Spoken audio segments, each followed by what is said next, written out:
Shalom saudara-saudari sekalian, tema renungan firman Tuhan hari ini adalah kunci mengalami ketenangan.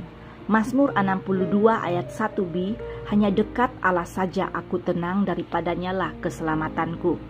Saudara-saudari, di manakah kita akan menemukan ketenangan dalam hidup ini?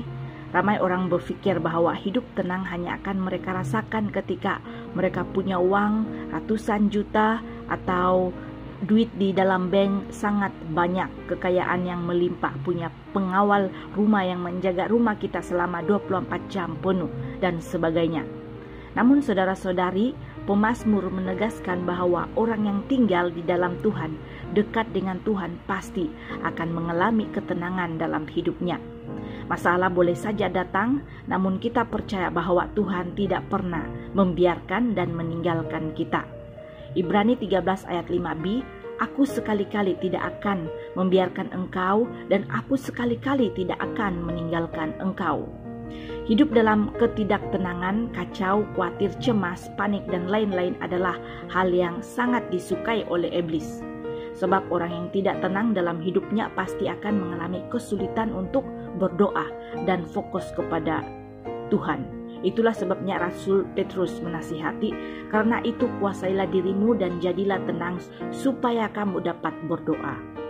Doa yang lahir dari hati yang tenanglah yang dapat merasakan hadirat Tuhan. Apa kunci mengalami ketenangan? Pertama, dekat dengan Tuhan atau memiliki hubungan yang karib dengan Tuhan. Ini berarti kita tidak meninggalkan jam-jam doa dan juga ibadah kita. Daud adalah contoh pribadi yang sangat dekat dengan Tuhan. Betapa disenangi tempat kediamanmu ya Tuhan, sebab lebih baik 1 hari di tempat pelantaranmu daripada 1000 hari di tempat lain. Lebih baik berdiri di ambang pintu rumah Allahku daripada diam di kemah-kemah orang fasik. Mazmur 84 ayat 1b dan ayat 10.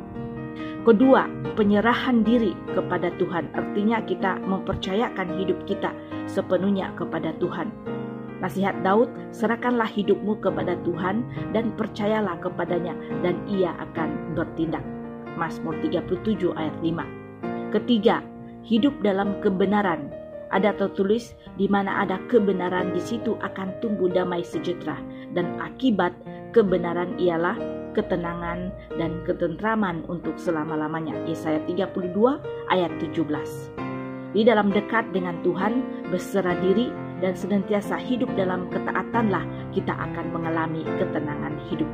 Amin, saudara-saudari, Tuhan Yesus memberkati.